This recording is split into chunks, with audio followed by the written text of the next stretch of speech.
Oh, hello. That started recording before I was ready.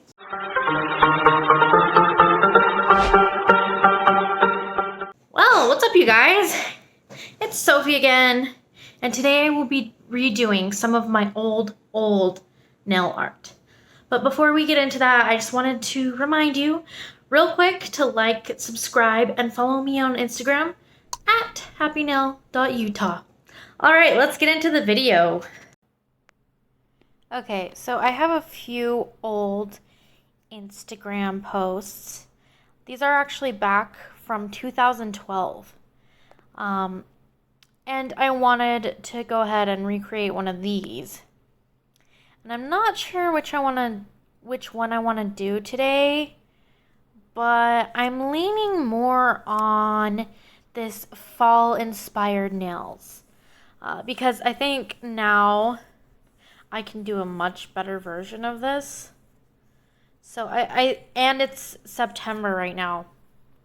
So I think I could improve upon this one. This look up here is pretty much the same as this one. So, except I think I added like a shimmery top coat to that one. But it's ugly, it's messy. So we're gonna redo this one.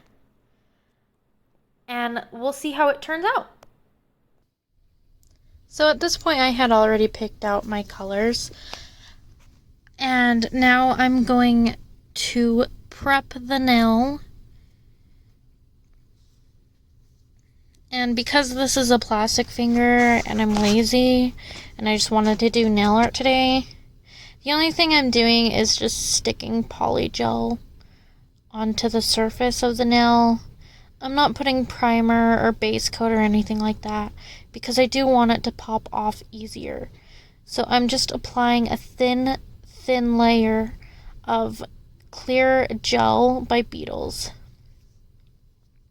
And lately what I've been trying to work on is the thinness of my nails, because I noticed that when I was doing gel nails on a friend, hers ended up really thick in the end.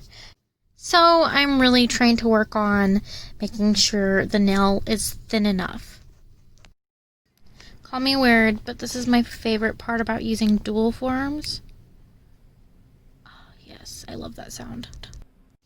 Now I am working on shaping the nail, and I'm not doing anything too fancy because I really just wanted to focus on the nail art and not the nail shape itself.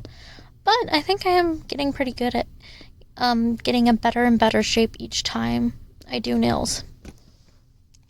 And this is what I ended up with. Not sure, yeah. And then I put a thin coat of gel polish on top. And don't do it too thick. It's better to do 2 thin coats. That way it cures properly. Now I am placing some gel polish on the palette so I can go in with a thinner brush. I'm just doing that second thin coat. And there were actually some fibers that got on the nail, so I had to keep brushing it down over and over again to get them off. And these are my detail brushes. They're not my favorite, but I'm sure I'll get some better ones in the future. But for now, that's what I use. They're good for beginners.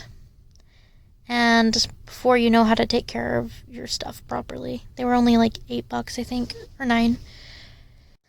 I went ahead and put a piece of clear packing tape on that because my other hand was blocking the view.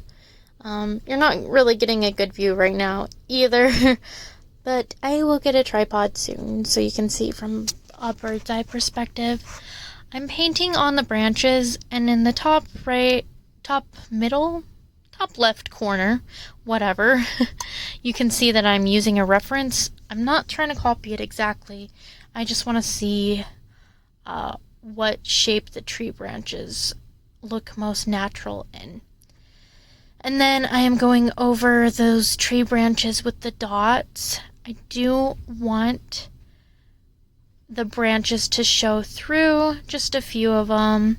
I want to make sure the prettiest parts that I painted aren't covered up.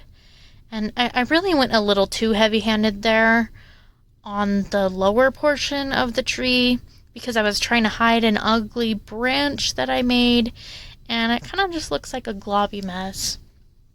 But that's okay because the rest of it looks fine. And now I'm just using those colors that I saw on the first nail, and I'm using the dots to make a tree instead of just ugly random blobs that for whatever reason I thought were cute. And here's what it looks like after I have painted all of those blobs on. And while that is curing, I'm just utilizing my time to clean up the mess I made. And I tried putting a glittery top coat on it, but I didn't like how it turned out over the yellow background. So I sponged it on a makeup sponge and put it just over the leaves so that the leaves have that pinkish reddish tint and the yellow background still looks fresh and clean. Alright, you guys, so here's the look before back in 2012, and here is the look after. Thank you guys so much for watching, and I'll see you later next time. Don't forget to like and subscribe.